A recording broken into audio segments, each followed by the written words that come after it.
अखिलेश यादव के सबसे खास प्रत्याशी ने कर दिया कमाल। जनता से जुड़ाव देख नेता भी चौंक गए। अयोध्या में साइकिल दौड़ाने की तैयारी।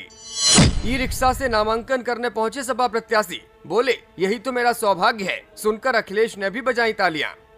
देखिए कौन है सपा का ये सीनियर नेता जो जनता के बीच अचानक सबसे ज्यादा लोकप्रिय हो गया। यूपी में 5वें चरण के चुनाव के लिए नामांकन प्रक्रिया 26 अप्रैल से शुरू हो चुकी है। फैजाबाद लोकसभा सीट से इंडिया गठबंधन के सपा प्रत्याशी अवधेश प्रसाद ने 30 अप्रैल को अपना नामांकन दाखिल किया। वो नामांकन करने के दौरान ई रिक्शा पर बैठकर पहुंचे। उनका यही अंदाज अब लोगों में चर्चाओं का सबब बन गया है। अवधेश प्रसाद ने 2 सेटों में अपना नामांकन दाखिल किया है। नामांकन के बाद मीडिया से रूबरू होते हुए अवधेश प्रसाद ने क्या कहा, पहले वो सुनिए और फिर चुनावी बिसात में किस तरह से अखिलेश यादव ने उनकी तारीफ की है वो भी बताएंगे।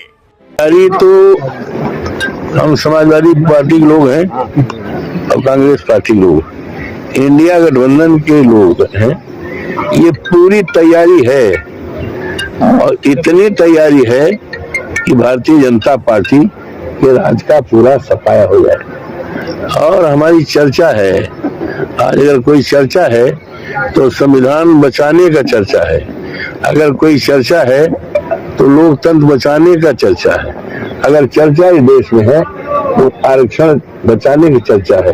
और चर्चा कोई है तो बाबा साहेब भीमराव अंबेडकर भारत रत्न के संविधान को बचाने की चर्चा है। ऐसा है, हम तो बहुत सौभाग्यशाली है ना कि हमारे रोम रोम में रामलला है। हमारा जन्म ही यही हुआ है। हम जब पढ़ते थे बीए में तो रोज आना तीसरे चौथे दिन सीता रसोइया देखते थे, क्या देखते थे। तो हमारे लिए क्यों आप सवाल पूछ रहे हो? हमारे तो रोम रोम में है। हमारे तो बाबा का नाम रामनिवल था, हमारे मामा का नाम परशुराम था, हमारे बड़े भाई रामोद का नाम रामोद था।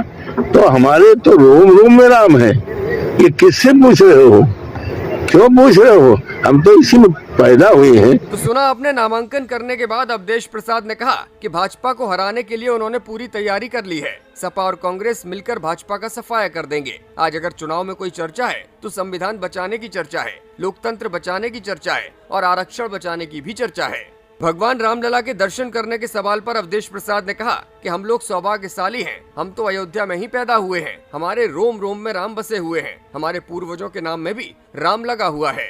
अवधेश प्रसाद के इस अनोखे नामांकन पर जब अखिलेश यादव से सवाल पूछा गया तो उन्होंने कहा कि अवधेश प्रसाद जी जनता से जुड़े हुए नेता हैं। उनकी लोकप्रियता अयोध्या में ही नहीं बल्कि पूरे प्रदेश में है। विधानसभा में भी वो सबसे सीनियर हैं। ऐसे में उनका ये फैसला निश्चित तौर पर जनता से उनके जुड़ाव को दिखाता है।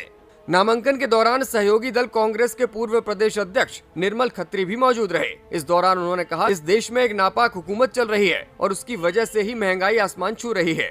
चुनाव का मुद्दा बेरोजगारी होना चाहिए, लेकिन मुद्दे को कहीं और भटकाया जा रहा है। आने वाले दिनों में लोकतंत्र को जो खतरा है, जो तानाशाही भरी सरकार है, उसे उखाड़ फेंकने की जिम्मेदारी आवाम की है।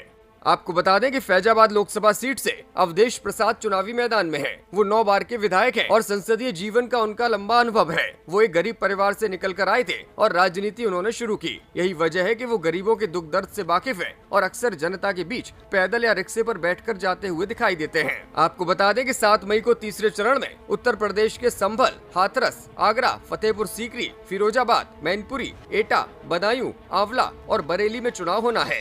ब्यूरो रिपोर्ट, मीडिया हलचल।